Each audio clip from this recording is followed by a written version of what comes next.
La parole est à Rudy Sall. Monsieur le Président, ma question s'adresse à Monsieur le ministre d'État, ministre des Affaires étrangères.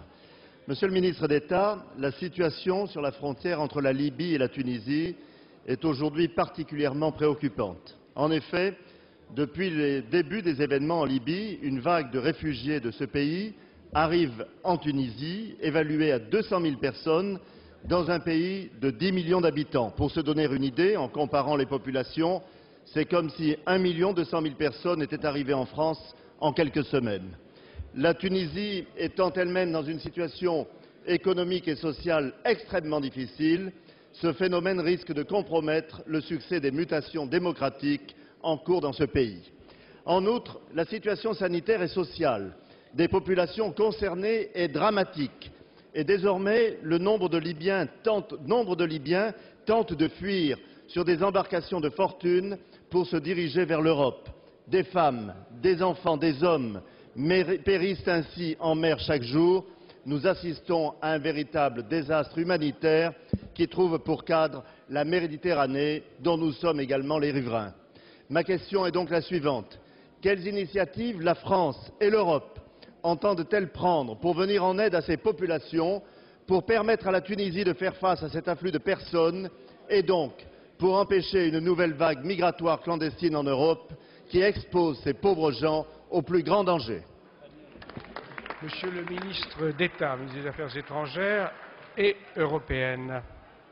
Monsieur le Président, Mesdames et Messieurs les députés, Monsieur le député Rudy Sall, je partage votre préoccupation sur la gravité de la situation à la frontière tuniso-libyenne. Il y a d'abord cet afflux massif de réfugiés. Leur nombre est difficile à apprécier, mais nous savons que c'est un véritable drame humanitaire. Je voudrais aussi souligner l'augmentation des tirs de mortier en provenance de Libye, qui constitue une violation manifeste de la souveraineté tunisienne et du droit international.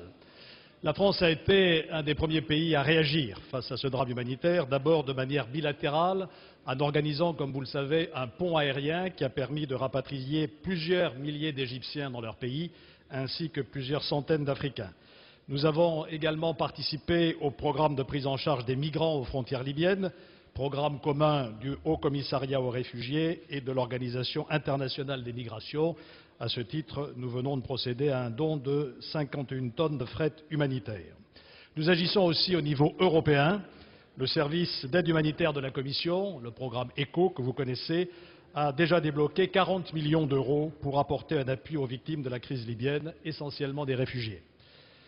Lors de ma récente visite en Tunisie, au cours de laquelle j'ai été bien accueilli par les autorités tunisiennes, j'ai annoncé une aide de l'Agence française de développement d'un montant de 350 millions d'euros qui seront mis à disposition dans les délais les plus brefs.